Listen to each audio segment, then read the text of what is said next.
Como cada año, la gran familia de la ONCE se fue a pasar el día a Montserrat.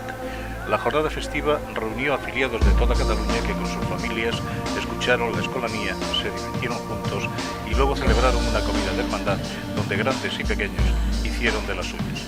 Fue en definitiva la gran diada de la ONCE en Cataluña.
Está siendo un día maravilloso. Yo particularmente es la primera vez que asisto, vengo del Consejo General de la ONCE de Madrid y ha sido un día tremendamente emotivo.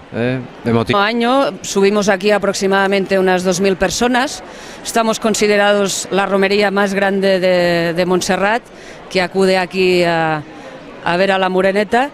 Y este año para nosotros además es especial porque celebramos el 70 aniversario de la creación de la ONCE y los 20 de la Fundación ONCE, el instrumento de solidaridad con el mundo de la discapacidad. La verdad que como siempre es un día muy agradable donde convivimos todos juntos, creo que somos un ejemplo de organización.